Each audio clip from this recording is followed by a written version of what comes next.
Welcome back to Curse, Code, and Crown, a live play Dungeons & Dragons 5th edition podcast featuring a fully original world and campaign. I am the wizard Cronox, observer of time. Curse, Code, and Crown features our regular voiceover artists and improvisers, Laura Hamstra as the Orc Countess Ida and Princess Gwendolyn, Tyler Hewitt as Makka Deathcap, and Ryan LaPlante as Duncan Danno, alongside our dungeon master, the incredible Tom McGee. So get ready for an adventure including thrills, chills, and hope for a brighter tomorrow. It's time for Curse, Code, and Crown! Having observed the ritual of the tree, you've now been left to freely explore the Exiles moon. It is worth noting that Mags did inform the four of you that similar to, though you are kind of in that weird fringe case of being pseudo-exiles, you are still technically guests. You didn't receive the vision. But at the same time, you are all somewhat exiled from where you are in a way that Fallow Ted isn't. Having declared loudly, I am not an exile, I chose this and this is great. So you guys operate in kind of a weird gray area, but you are still technically guests. So just to be aware of that. But other than that, you have free reign of the festival of the market. What would you like to do? Well, I've spotted a bit of trouble that I'm going to go need to sort out. Would anyone care to join me in going to visit an elf who looks like he's definitely doing something shady? Yes, I will aid you in this, Duncan. Well, I want to come along too. Of course, this was an open invitation, so all right. I thought you meant like you need one person to help you, and I'm like, I'd like to come. It's amazing. I'm feeling a little bit out of sorts. All right, you've stepped into your role as ruler of a nation, but somehow become less confident, which is a bit jarring for the rest of us. I'll tell you. All right. Ita, what are you going to join us, or are you going to go wander around and do math? Well, is my assistance needed? Nope. Then I will explore and gather more data. All right. And Ida just pivots and goes the other way.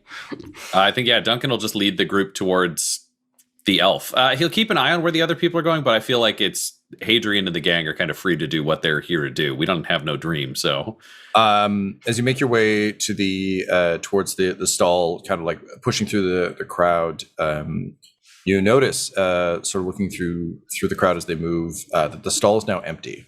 The instruments remain, but the old man is gone. Well, you know what? Duncan likes learning. He's still fine. He'll go check out the scene. Why'd the guy look shady? He can't have cleared out a whole hut worth of evidence. So he didn't. He's just gone. All right. So you arrive at the stall, and you can see that sure enough, it looks to be a luthier's stand. So he has all the tools you would need to kind of help string and carve lutes, guitars, mandolins. Okay. Never heard that term before. Interesting. Yeah, it's a good one, and it's rarely applied because it's really specific. Cool. So there's all the things you'd expect from kind of a woodworking station. You can see there's some old yellowed sheet music pieces around. But the man seems to be gone. There are some confused people standing around, clearly looking to buy stuff. Who are a little bit vexed. What do you do? Are the prices marked on the stuff? Sure. Yeah. Okay, well, Duncan's tempted to just sell this guy's stuff at price and leave the money here for him, but the skill's wrong somehow. I think Duncan will go in and just kind of look around. He just wants to investigate what's there, what may be inside the tent, what the hell happened here. Okay. Can you roll me an investigation, please? And as he's doing this, Gwendolyn, I think, just kind of saddles up behind him and says, so Duncan, what are we looking for? Why? What? Why? I have an intense, one could say, danger sense, having spent years on the docks, so I'm aware that whoever was running this place gave me the eyeball 3 times. There's something here, and now he's disappeared as we return. Sorry, wanna know- what eyeball is this? I want to know why this guy's a criminal who's got a problem with our existence and fled. That's what I want to know. I will aid you in this investigation. That would be greatly And- appreciated. Makka casts guidance on Duncan. You got a D4 in your pocket. Excellent. Doesn't matter because it's a nat 1. It looks like a place that a guy strings guitars. And as you step into it, people around are like, hey, don't go in there. What are you doing? Look, you just stepped away for a minute. Don't go poking around his booth. And they kind of form like a polite but firm mob to prevent you from going in.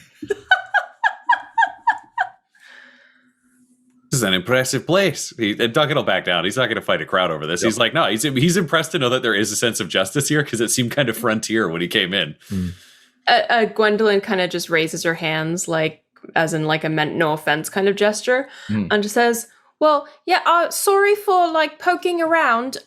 We had just like noticed this person earlier, and we came to like have a little chat and just see what's going on, and wondering maybe if you know when he'll be back or where he's gone, because we'd really like to find him. Maybe what's his name? Maybe hello, I'm Princess Gwendolyn of Orville." You roll me a persuasion check. Sure. I think It's not really deception because you kind of laid it on the line. 11.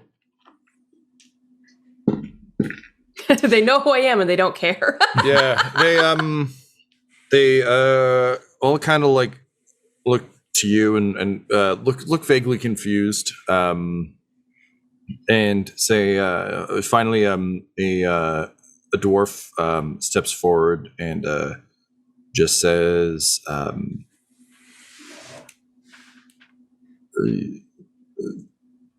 "It is understandable that you are looking for this man, but he is not here. He has stepped away from his place of making the stringed instruments, and he has not returned.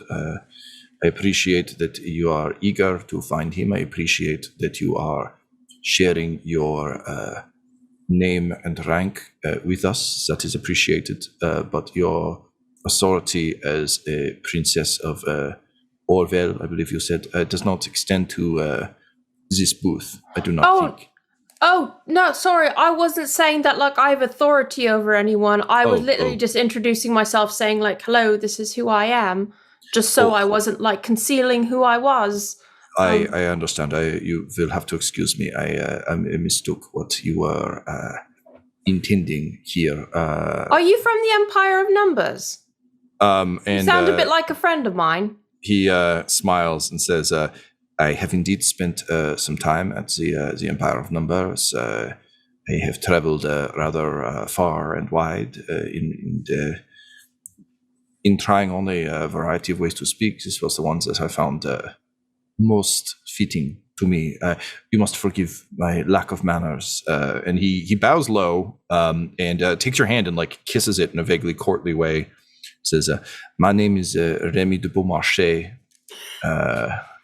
I am a traveling musician, a bard, if you will, and I am very honored to make your acquaintance, Your Highness. Welcome to the Exiles Moon. I am, I must say, somewhat troubled in my heart to hear that you are an exile yourself, given your high station in the world. No princess should be an exile from her home, no?" Right. I mean, I'm kind of exiled, but like more like. I mean, I suppose I could have stayed. Probably wouldn't have been great. I couldn't really stay. No, I kind of fell, didn't I? Anyways, I'm more of a guest here. Ah, I guess. Well, welcome. Nevertheless, I'm glad to hear that you still have a place you can call home. And he turns to Duncan. Oh, sorry. Go ahead. No, I was just going to ask. May I ask why you were exiled? Or if that's too personal, that's fine. Oh no, this is a fair question. This may seem somewhat trivial to one who has clearly such a complicated and intriguing history that you seem to have. But as you can tell, I like to travel. I like to learn from cultures. I like to collect stories, tell stories, sing songs. This is not valued particularly in Fortress Oktoberfest, where the crafting of weapons is more the flavor of the day. It is in part why I was so eager to lose my Oktoberfest accent. It does not gel with who I consider myself to be.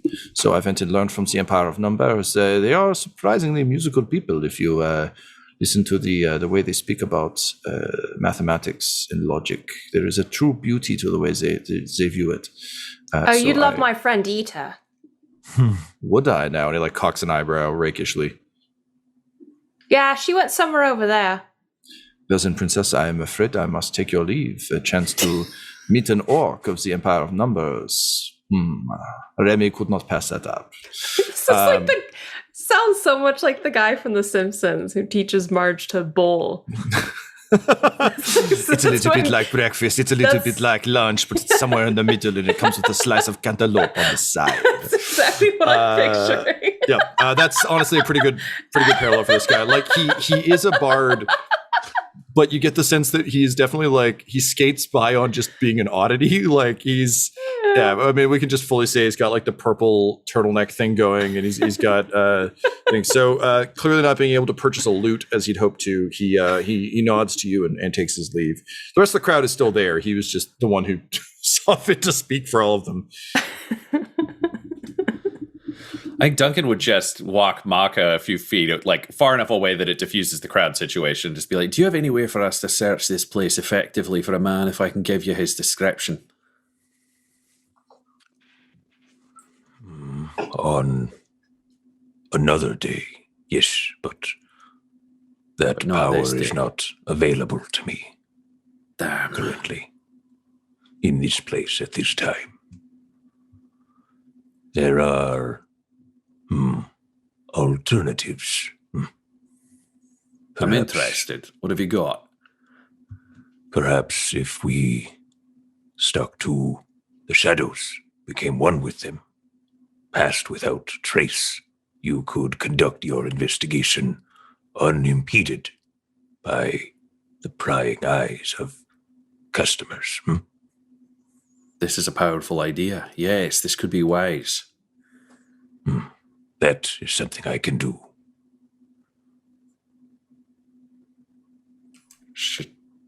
Shall we all do it then? Yeah, perfect. I was wondering if you were going to join us. My question, I guess, for you, Gwendolyn, is looking around now and having just met Remy de Beaumarchais, you can see, again, there is a wide variety of people here. It's super weird to meet a dwarf bard, first of all. Second, who seemingly has like picked up the accent and mannerisms of the Empire of Numbers, but has then flipped it into like a suave roguish type thing rather than math. Like it's just there's some weird shit going on here. Yeah. But looking around, you can see orcs, you can see gnomes, goblins, the occasional troll. You think you like there's all manner of people here. Would you want to continue the investigation for the old man, or would you want to kind of like go get a sense of the world? I mean, it depends. With Makka's kind of like, Gwendolyn may realize that she's a little bit of like a fifth wheel or a third wheel, as it may be here. She's just like, all right, so it seems that it's all in hand here with you two. I guess I'll just, and she's kind of just slowly like backs away, like, yeah, go be a princess. It'll be good for you. Okay, all right. Actually, go be a queen. Do I introduce myself now as Queen of Orvel? Do you think your father is currently the king while he sits in the room shitting himself and refusing to come out? No. Do you think your brother is the king? I mean, he says he is, but I mean, fuck that fucker. And yeah, I'm the queen. As you say that, you just hear a small voice kind of like cutting through the crowd being like, are we swearing? And Squire Nibs arrives, having just heard the tail end of that. And he says, well, if we're trying to impress some fuckers, Your Highness, I would be honored to squire for you. I can perhaps announce you and make you seem more the queen that you are, so that people don't just think you're a suit of armor. All right, so, I mean, you're welcome to come with. That being said, I wouldn't swear right off the bat until we get, like, a feel, like, a sense of the people. That was more just for the benefit of, like, Makka and Duncan. Meanwhile, she's 15 feet away from us and the whole street could hear this. Yeah. Also, I don't really need anyone. Now, see, I'm a little bit torn because, I'm the queen, but I also, I'm doing this, whole alliance of equals thing, and so Duncan's I don't going to want reach out and put a hand on Makka's shoulder while she's doing this monologue and just back them around the corner so they can go do their thing. Yeah, so it's you hear it's so I don't really want to say it. Anyways, it just fades out. Great. We'll cut back to that in a minute. Makka and Duncan, what's the plan? Makka's going to magic us into shadows, and we're going to try to sneak in to investigate that tent. Okay. Yeah. Makka looks to you and just says, it's the time now. There's no time like the present. It is done. And you realize that we're already, semi-ethereal. Immediately, a goblin who is wearing, she seems to be wearing an overly large military coat that you get the sense she doesn't look like a general or anything, just like someone who bought bought a military. Surplus. Yeah. Pokes her head around. She says, "Hey, are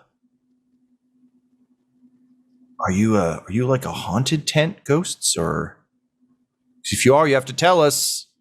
You have to tell us if you're haunted, tent." And you hear some muttering. She's like, "Shut up! I'm asking. Tent, are you haunted?" Makka opens his mouth to speak. Duncan's going to let this play out. You're ethereal, so you can't see it, Duncan. I don't think. And that how Move the Shadows works, Tyler? No, it mechanically is just a plus bonus to stealth checks. Oh, okay, then yes. Then Duncan, you can see it because you guys haven't really moved. You're just somewhat ethereal. So you're just going to let it play out? Wait, so this goblin, I just want to be clear, is the goblin magical or is this just like a goblin off the street? The goblin heard you go, and is one of the people who is waiting out in front. So she is now worried that the tent is haunted, which admittedly does kind of seem like something that could happen here and probably does. So she is investigating. Can you guys both roll me stealth checks? I guess we need to know whether or not she sees you because that will drastically change. Tyler, what's the bonus to stealth for this? Plus 10. I rolled a nat 20, so that's 30 stealth for Makka. Makka never existed. He's been a Tyler Durden thing inside Duncan's head the whole time. I also rolled a 30, but not by a nat 20. I rolled a 6 for the goblin. So she does not see you. She just yells about ghost tents. Makka, do you respond? Yeah, Makka's going to respond. Makka will say, I am not certain if this tent is haunted or not. I will keep that in mind, in consideration, as we investigate the inside. And she turns back. She just kind of nods, says, okay. Turns back and says, "It's haunted, everybody. It's haunted. So keep a few feet away. It's very polite, though, but very haunted." And there's some muttering and you can hear the exchange of coin and an "I told you so." You have access to the tent. Gwendolyn, earlier you couldn't get a sense of who was here because you were being carried through a crowd. Now you are actively kind of wandering around. I guess the big question is, you actually can choose whether or not to take Nibs with you. He honestly won't be offended either way. He's kind of like, it seems as though maybe there are some other concerns here that I was unaware of. I'm sorry, Orville has such specific rules. I kind of thought that you needed that, although maybe Nerman should be the one to announce people. Anyway, it doesn't matter. Do you want some help? It's totally cool if not. There's lots of stuff I can go do. And then he leans in kind of conspiratorially and he's like, I'm trying to figure out what oath to take. So I have to, think pretty hard on what kind of Dawnbreaker I want to be because I don't want to disappoint Duncan or Hadrian or you. Look, to be clear, Yeah, I mean, your destiny is your destiny. Like, you got to figure this out for yourself. So you can come with me if you want to, or if you like want to go have like your own adventure and like learn from a bunch of people here, or like just have time to think. Feel free to go. You are free to do as you choose in this moment. Just easy on the swearing. Not everyone's cool with it. That's very good to know. I think I got kind of mixed messages earlier. Okay. Well, in that case, and he kind of like grins. He's like, I think I want to go see the juggler to figure out my oath, but also I kind of want to see how he juggles. To be clear, sometimes it's good to like just let your mind relax, and then like the answers come like more easily. I've never found that to be the case. I have to do a whole lot of thinking, but some people say that's how it works. Wow. I've got a pretty busy mind, but that's a good point. I'll try that. And you know what? I tell you what. If I figure it out, I'll tell you what I did, and then maybe you can do it too. Your Highness. And then he kind of like curtsies and runs away. Sounds swell. Gwendolyn, you can take 1 point of inspiration for legitimately being a very good ruler just now. Yay! It's such good advice on all counts. You taught him like healthy mental behavior. You gave him free license to do what he wants. And also he's not going to fuck up your plans, which is admittedly probably what would have happened. Great. So how would you like to go about determining who is here, and or is there something in particular you would like to like meet or find out about? So I think Gwendolyn would want to look for the like most downtrodden group of people she can find. Because I think learning from Doc Malvern, it's like, oh, we actually have to look out for like the least advantaged people. So she's going to be like, is there anyone who seems to be struggling? Obviously, this is a group of exiles. Probably everyone has a story, but... She's looking for the garbage pail kids of this area. Yeah, I understand. Yeah, basically. All right. Go ahead and roll me an investigation, please. Sure. Investigation. 19. 19. So amidst all of the tents and things that have been set up, there's actually a pretty large one. If we're talking in like sort of a standard carnival fairway, there's always those like slightly overly large tents. And I know particularly when it's like food tents, I'm like, oh, look at all these cool food tents. Oh, these people really think everyone's going to want roasted corn today. And I mean, I do want some, but do you need a tent of this size? Like, it's an overly large tent. And as a result, it's kind of like stuffed in a corner. But you can hear the tinging of blacksmith's tools and kind of general joviality. But the tent has next to no one near it. Unlike everything else, it seems to just kind of be a thing on its own. So you begin to make your way over there, and as you approach, you can see that sure enough, it's kind of a leathery, like a leathery tent. Off to the side, there's an anvil. There is a small, sort of heated, kilns, brother. Like it's sort of like almost a portable forge, but it's like small and clearly like it's like a portable barbecue. It's not really.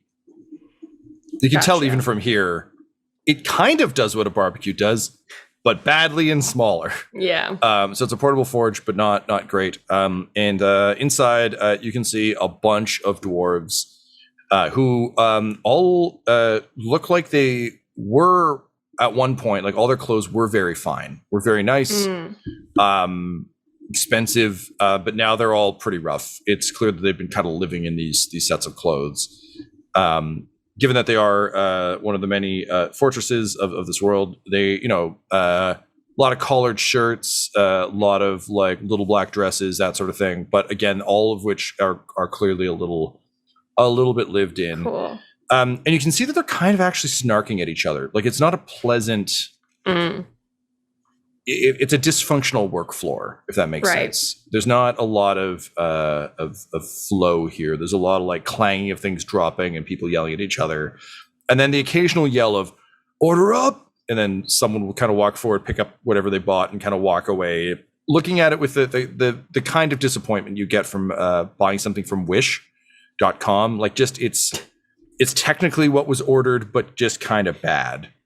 So there's a lot of people kind of walking away, looking into their hands with kind of like what do I even do with this now that I have it? And given the wide berth around this place, it looks like the saddest spot. Okay. Gwendolyn will throw on her skulking cloak.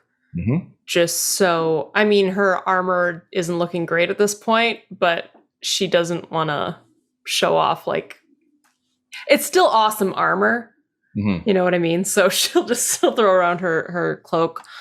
Adopt a stoop, you know. Yep. Like you really want the beast to let you in for the night, and if you don't, you're going to turn him into the beast kind of situation. Yeah, that kind of thing. Mm. If she clanked.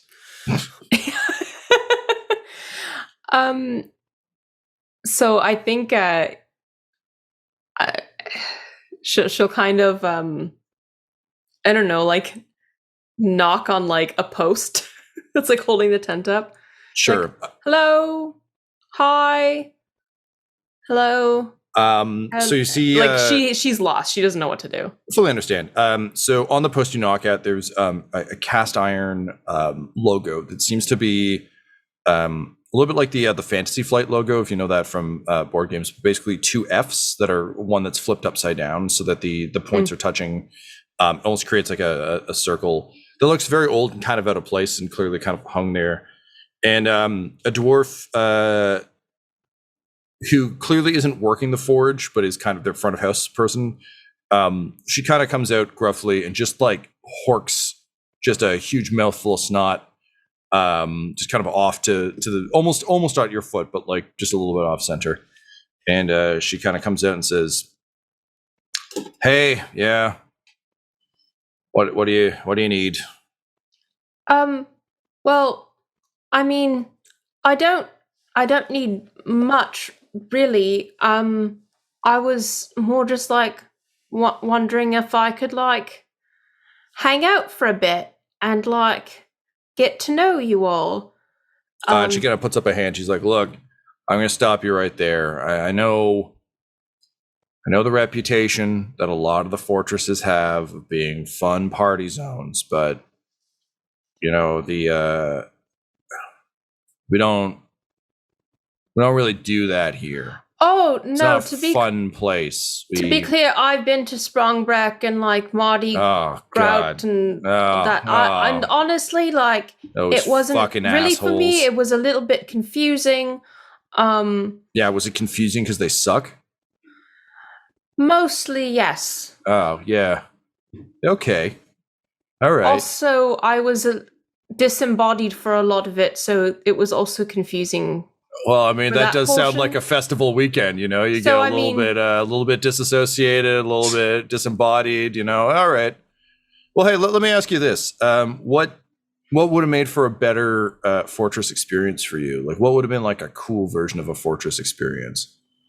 I mean, Gwendolyn, roll me an insight check before you answer. Sure. Insight 11. Carry on.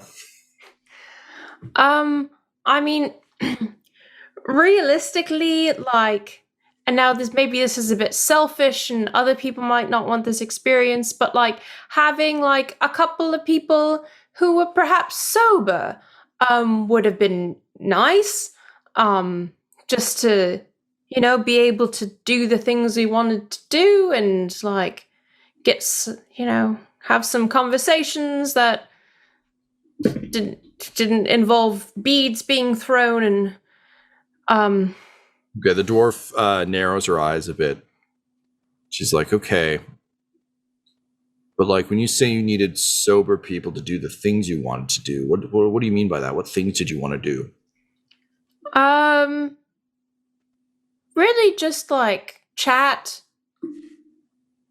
get to know people better. It's really hard to like get to know people. I mean,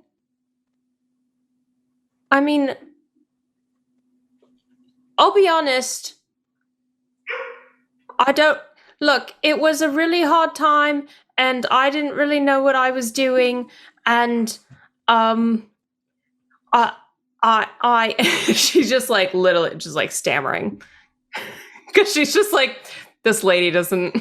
She's not saying the right things. No. She has no idea what direction to go in. Definitely not.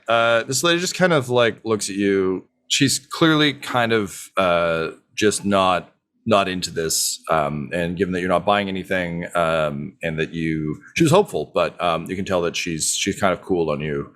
So she says, "Yeah. So like I said, we got to get back to work.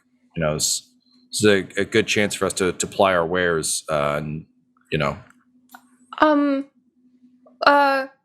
Would I don't mean any disrespect, but could I perhaps compensate you for your time to learn more about you?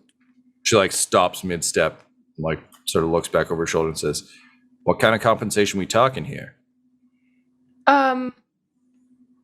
I've got this skulking cloak. And she's just like, "Cloak for skulking? Come on. What are we gonna do with that?" Look, lady, if you don't have coin or connections, I don't give a shit. Well, all right? How about 10 gold? 10 gold. I mean, 20 gold? You got 20 gold? I have 20 gold. She like turns around and says, "Okay, look, that's enough to buy you some of my time, I guess. So, do you just want to make friends or something? Sober friends that you can talk with?" I mean, really, I'd really talk with anyone at this point. Like, okay, I kind of just want to know, like, how you got here. I'm really interested in your story, yours and those of your compatriots. I'm all right. Here's the thing. I'm like trying to like find out how like the people of Gren can like work better together to serve like everyone and make sure that like everyone is like in a better position in terms of like success and like enjoyment in life. And in order to do that, I'm looking to like learn more about the people of the world and to see what people's needs are so that we can try to like meet those needs. And I mean, it's really just a start, but I think it's a noble cause. I think everyone deserves to be happy, and I mean, I think if everyone can work together, we can achieve great things. But first, I need more information. Yeah. Okay. Licensing. Sorry? Licensing. You want things to get better for everyone? You got to take out the Fortress Licensing Bureau. We can kill them or just break them up. I don't care. But Fortress Licensing's got to go. I'm sorry. So like only. Am I to understand that like only certain places are able to be granted the status of fortress? Yeah. Right now. Yeah. And you know what? If they don't like what you're doing, they take it away. It doesn't matter how misled you were. It doesn't matter how great everything sounded like it was going to be. You know, if you don't have the license, then you have to set up a tent at fucking Exiles Moon and try and sell stuff using inferior things. I mean, we could have been the best fortress, and then here we are. So yeah, get rid of licensing. That's what I'd suggest. How do you know how licensing came about? I mean, do you know why it came about? Well, yeah, a bunch of assholes decided they could say who couldn't have a fortress. You know, they want to imply that everyone should have, you know, some sense of, certainty about the quality of the product they were getting. They had no vision. They didn't understand that things could be better and cooler than what people already had. You know, so when a new fortress idea comes along, that's going to change everything and be cool for everyone, they just can't see it. You know, if it doesn't go exactly right the first time, they just pull your license, and that's not cool. Because we could have done so good. May I ask what your vision was? And like she looks down, and like a longing, like a deep longing appears in her eyes. And then she just looks up and she's like, would have been a fortress only for the hottest, youngest, richest people. Can you imagine? just all hanging out together in a fortress. Would have been amazing.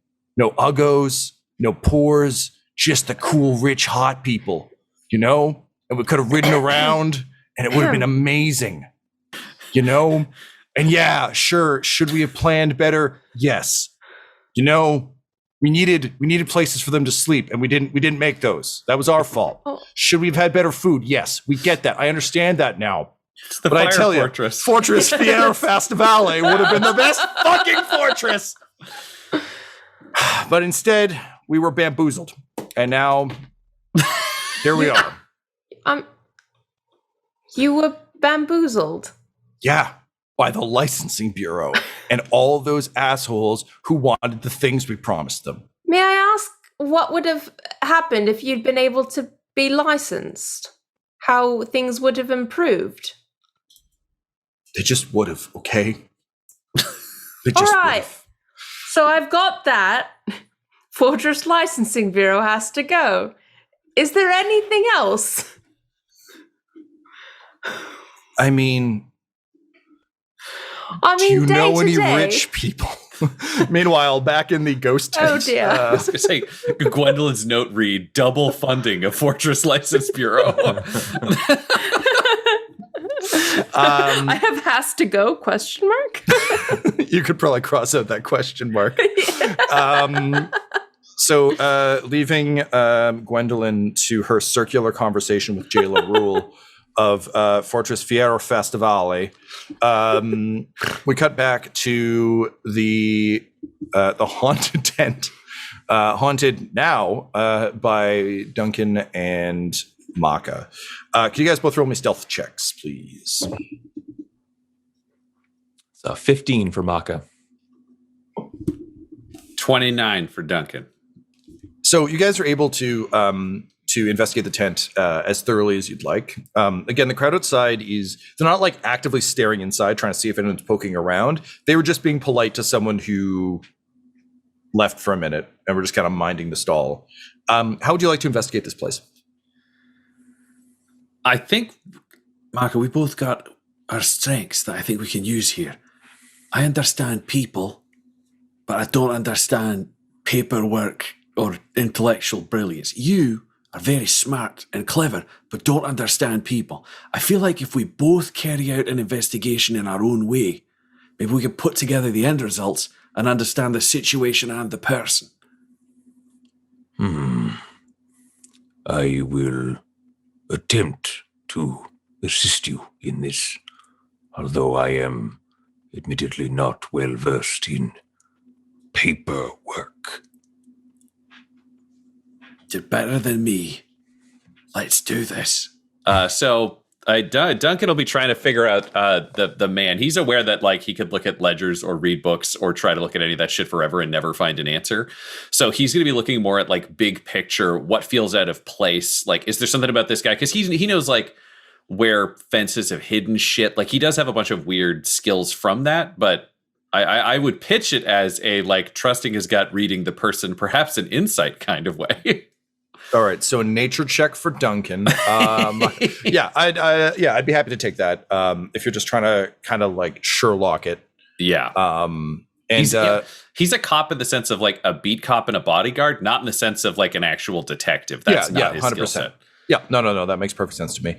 And Makka, what would you like to roll? If there's a desk, Makka would like to go and check the desk for basically what he found in Sprongbreck, just a conveniently collected like treasure trove of incriminating documents. Yeah, you're looking for the Resident Evil scientist diary that's like, basically. So Umbrella, we built a lab. I got bit. What's that? Oh, itchy tasty. Yeah, okay, good. Go look for your itchy tasty document. And so in that case, Makka, you can roll just, I think, a straight up investigation would be fine. Okay. Ryan, you look so happy on camera here. It's a nat one. It's another nat one. It's another nat one. I'm bad at investigating. He's not a detective. He's not a detective. I hate it. He's not a detective. Do you have any? You don't have any more? Nope. Fuck me. Nope. Not in the least. I used it all up to spot the guy I can't find. I I can assist you, but it all comes at the cost of concentration. So we only get one spell up at a time. No, we're good. We've committed to being invisible. Yeah, I rolled a 15 as my total 15? for investigation. All right. So you start to search the desk. It's mostly orders for things and kind of guides. The desk is very much a work table where he does his luthing. So it's not quite the evil conspiracy desk that you perhaps hoped it would be. You actually find yourself kind of respecting this guy as you work, because if you kept notes, these are the kinds of notes you would keep, where it's just things on like which type of wood is best for which kind of instrument, where it grows, appropriate treatments, what kind of strings to use, whether it's gut or whether it's metal. Obviously, metal woven strings would be very difficult and expensive here, but he has methods for that. You find all of his tools are very well cared for, if very old. And generally speaking, nothing incriminating, just old things. Duncan, with your one, this just really does seem like exactly what it is, and that's infuriating to you because it's got to be something else, and it clearly isn't, which is super annoying. Tell me, Duncan, what crime is this man guilty of? I don't know yet. That's why we need to find him. Guilty of being a dick. I don't fucking know. We gotta find him so I can talk to him. That's why we're looking around. Everything here seems to be the work of a merchant. Yeah, but I know that's a lie. I'm telling you, there's something about this guy. Maybe this might not even be his tent. Maybe it killed the owner and he took it. Something smells wrong about this guy, and I saw it with my eyes. So I'm thinking, let's make ghost a verb. Let's ghost through the crowds and see if we can spot him before he spots us. I just want to talk to him, that's all. Duncan, can you make an intelligence save at disadvantage? I mean, the short answer is no, but I'll roll it. Yeah, that's a 2. It's bad. Cool. So with this plan in mind, the two of you go to slip out of the tent. Makka, you leading the way, being somewhat larger. And Duncan, as you go to pass through, almost in unison, and it's almost too faint to hear as you start to move out the flap. All the instruments in the tent begin to play. And you begin to hear a sort of a tinkling tune that calls to you like a half-forgotten lullaby, something that really has no place in your memory and yet seems incredibly right and incredibly important to you. And you kind of stop in place as this happens. The fold of the tent falling in front of you, and as you listen. You notice that the tent seems to be moving a bit, and you realize it's because you're sinking. And before you can make head or tail of it, you've sunken down into the ground. And as your eyes begin to kind of fade to darkness, all you can hear is the tinkling of the song and a wizened voice say, "Well, I suppose we're doing this." And in the darkness, you see the symbol of the Order of Champions.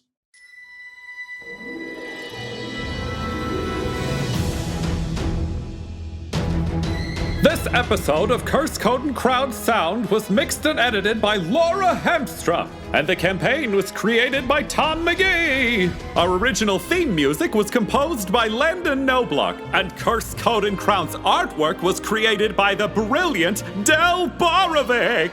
If you want to follow our players or our DM on Twitter, you can reach out to Laura at EL Hamstring, Ryan at the Ryan LaPlante, Tyler at Tyler_Hewitt, Tom McGee at McGeeTD, or you can message our whole company at DumDumDice. So please, join us again for more Curse, Code, and Crown!